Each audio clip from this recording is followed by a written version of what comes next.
Hello, good morning. My name is Robert Teagarden, and today I would like to... God, this is so weird. Let's just go back to normal, okay? What's up, Internet? It's me, Robert Teagarden, coming to you today on a glorious Saturday afternoon. It's lovely to see all of your smiling mugs looking back at me. Thanks for tuning in. If you haven't already, you can go ahead and connect with me on the other socials. It's RMT Shoots on Twitter and Instagram. I'm super active on both of those, and I would love to add you guys to that community, just to behind the scenes and talk to you guys and really get a feel for what's going on. So if you haven't already, go ahead and check them out. Links in the description below. So today I'm really excited. It's a great day. I have one of my closest friends coming over. We're making beef bourguignon for him. My friend Asher's coming, and Asher is the guy that's actually responsible for the 4K editing fast footage for, I don't even remember what I called it, how to edit your 4K footage super fast with the proxy workflow. Asher is a professional editor, and he's the one that taught me how to do that stuff. So thank him, and he's coming over, and we're gonna have some dinner and do some awesome stuff. But today what I wanted to talk to you guys about, YouTube has been a buzz, especially the small YouTuber community. Shout out to the fam, because of this new YouTube monetization policy that came into effect that I'm sure you guys are probably well aware of. 1,000 subscribers, 4,000 watch time hours before you can even get into the mix of being monetized. It's a big change, and a lot of people have a lot of different opinions about it, and rightfully so. I was very active on Twitter, communicating with a lot of the small YouTuber army, and had my opinions about this. And it kind of multifaceted. The first thing I really want to say is, a lot of the bigger YouTubers that we love and adore, like Casey Neistat, Philly D, Peter McKinnon, all have shared sentiments about why AdSense should not be a priority for smaller YouTube channels. And I don't think I could agree more. In fact, I was actually tweeting the same sentiments before they put something on video and put it out into the YouTube sphere. It's just not something that should really be something we're concerned about. The main thing here is, one, AdSense really is not a reliable way to make a living in the first place. I think a lot of people will tell you that. It's more about building community and building your channel so that you can get other type of affiliate and promotion and sponsorship opportunities through this channel, and AdSense is just kind of a byproduct. You ask anyone really that has a successful channel, or anyone that has an understanding of what it means to have a successful channel, and they'll tell you the same thing. The other thing is, we look at someone like Casey, who didn't even monetize his channel for the first 100 million views, which is insane. Now, why did he do that? I think mainly because Casey was just trying to create a community and create stuff on a daily basis, put it out there to add value to us, his audience, and give us the opportunity to buy into him as a product for the long term. We're talking about longevity. So when you think about that and apply it to our own smaller channels for people that are growing just like myself, I think that that's a really great mentality to adopt, because really that is the most important thing. It's not a flash in the pan, it's how do you build a tribe, like Seth Godin says, how do we build a tribe of like members that you can then lead and have people tune in for a long haul type of a program. Now, this type of mentality of creating content for people not for the purpose of making money, really for the purpose of creating a community around it, has been my mentality for a long time. A lot of people that have watched this channel know that I've been a musician my entire life. I've got 2 degrees in music, and I've traveled the world in this country doing either vocal work or electric bass, so the 2 things that I've done the most.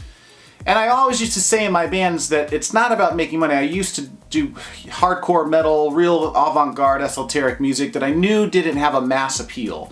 And my real purpose, and I stated this constantly, was if one kid in the middle of Kansas or somewhere found my music and was inspired to create, and it changed the way that they viewed the world and music, then I would consider that a success. And I'm taking that same mentality forward into this channel and to my creative endeavors with video. It's not about blowing up this channel to make a ton of money. It's about making an impact, changing people's lives for the better, and providing value to my community over the long term. So, if you excuse me for 1 second, I have to go and start some stuff for my beef bourguignon, and I'll be right back. Ready? Here we go.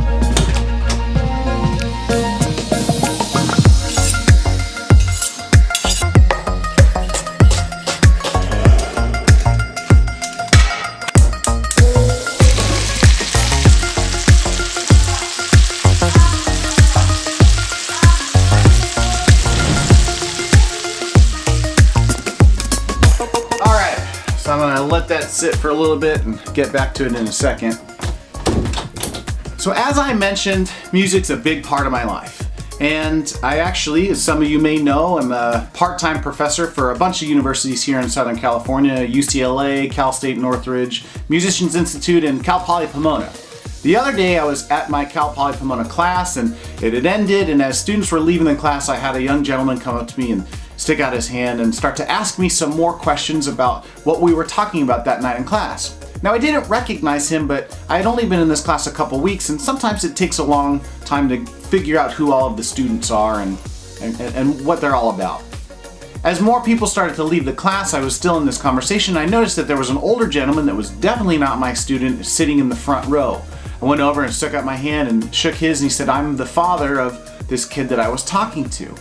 And so we started to converse, and I was answering a bunch of their questions that they had, and I was wondering how they found me, but I didn't really think much of it and kept going. I was illustrating a point, and I mentioned Tony and Franco, my sons, and I started to talk about how they love the movie Sing, and their favorite song is I'm Still Standing, and that I tell them that the song is written by Elton John, but the lyrics are written by Bernie Taupin.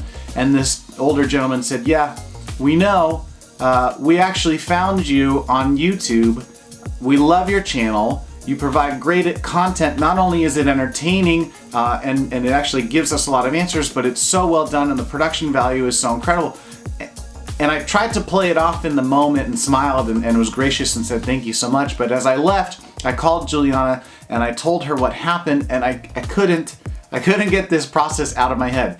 These individuals had a question about what was going on in their lives as their son is a young musician, and they were worried about them. They Googled these questions, they came across my channel, they were so moved by my content that they came to find me at my place of employment, which on the surface seems creepy, but the more I talked to them, the more comfortable I got, and these are just wonderful human beings. This man was so concerned about his son, and he shared some beautiful sentiments and had told me that my content helped ease the pain and the questions that he had about his son, and he was so gracious and thanked me so much for this.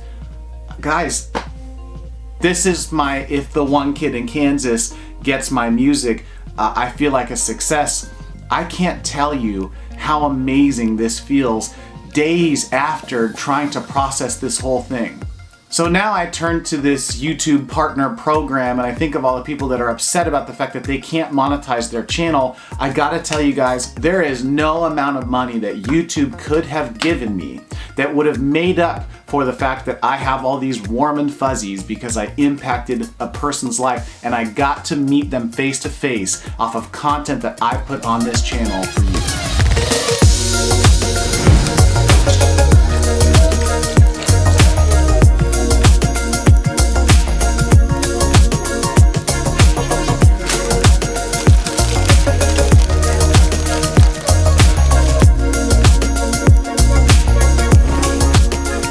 So look guys, if you want to make videos and post them on YouTube and grow a small channel, don't worry about the money.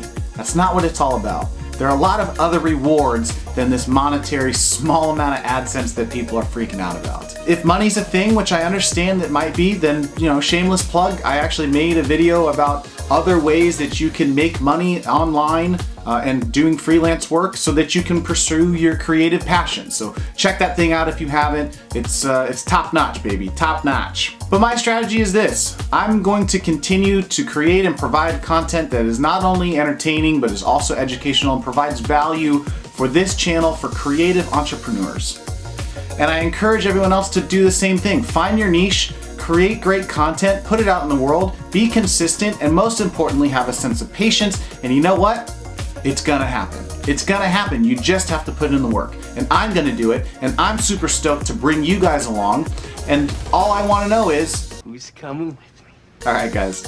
Robert Teagarden, again, if you enjoyed this video, please give it a thumbs up. If you would like to get more content from me, I would love it if you would subscribe and join the Teagarden community. Remember to hit me up on these links in social so we can talk and chat about all the different things that are going on. And until next time, we'll see ya. Peace.